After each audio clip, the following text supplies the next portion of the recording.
ታቦተ ጽዮን ያረፈባት አቡነ ገብረ መንፈስ ቅዱስና ቅዱስ ላሊበላ በጠበሏ የተጠመቁባት ስለ እንጦጦ ሐመረ ኖህ ኪዳነ ምሕረት ገዳም ምን ያህል ታውቃላችሁ?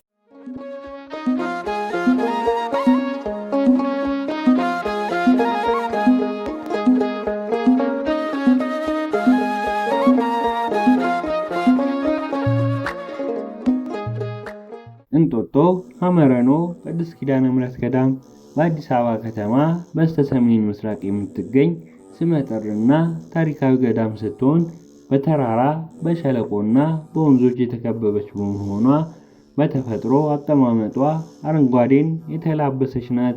ይህም ለቤተ ክርስቲያኗ ውበትና ግርማ ሞገስ ከመስጠት አልፎ በሚያስደስት ጸጥታ የአዕዋፍ ዝማሬ ተሞልታ ጸጋን እንድትላበስ አድርጓታል።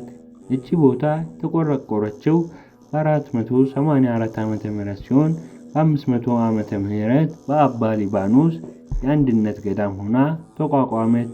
አባ ሊባኖስ ወደ ሌላ መንፈሳዊ ተልእኮ ለመሄድ መነኮሳቱን ሲሰናበቱ እንዲህ የሚል ትንቢት ተናግረው ነበር። ልጆቼ ሆይ በሉ እቺን ቅድስት ቦታ አደራ ሰጥቻችኋለሁ። በኋላ ዘመን ታላቅ ቦታ ትሆናለች። አጋንንት ይወገዱበታል። የብዙ ቅዱሳን አጽም ያርፍባታል። ነገስታት፣ ጳጳሳት ይሰግዱባታል። ብዙ መናንያን መጠጊያ ያደርጓታል። ቤተ መቅደሷ በወርቅ በብር ተጊጣ ታነጻለች። የአንድነቱም ገዳም ተሻሽሎ ይቋቋምባታል።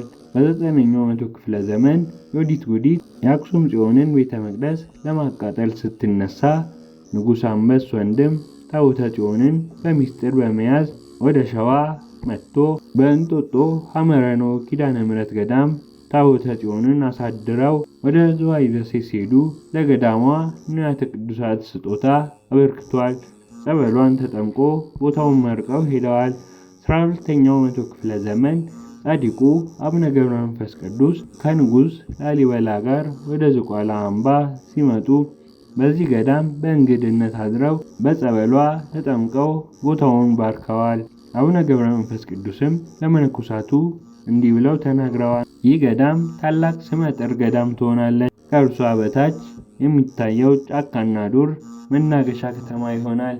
አፄ ዘርዓ ያዕቆብ ወደዚህ ገዳም መጥተው አቀማመጧና የጸበሏን ፈዋሽነት ተመልክተዋል። ዳሯን እሳት መሃሏን ገነት ይሁን ብለው ብዙ ስጦታን አበርክተዋል። አፄ ልብነ ድንግል ወደ ገዳሟ መጥተው ተማጽኖ አድርገው በጸበሏ ተጠምቀው ታቦተ ልደታንና ብዙ ንዋያተ ቅድሳትን ሰጥተው ሄደዋል። በንግሥት ዘውዲቱ ዘመናዊ መንግስት ይህ ገዳም ሐመረ ኖህ ኪዳነ ምሕረት ገዳም ተብላ ተሰይማለች። ይህ ቦታ እንደተነገረላት ትንቢት ብዙ ቅዱሳንና ነገስታት መጥተው ሰገዱባት፣ የባረኳት። ጸበሏ የአጋንንት ድል መንሻ፣ የብዙ መነኮሳት መጠጊያ፣ የሕሙማን መፈወሻ፣ የእመቤታችን ቃል ኪዳን ለማግኘት ብዙ ጊዜ ለሱባኤ ከሚመረጡ ቦታዎች አንዷ ናት።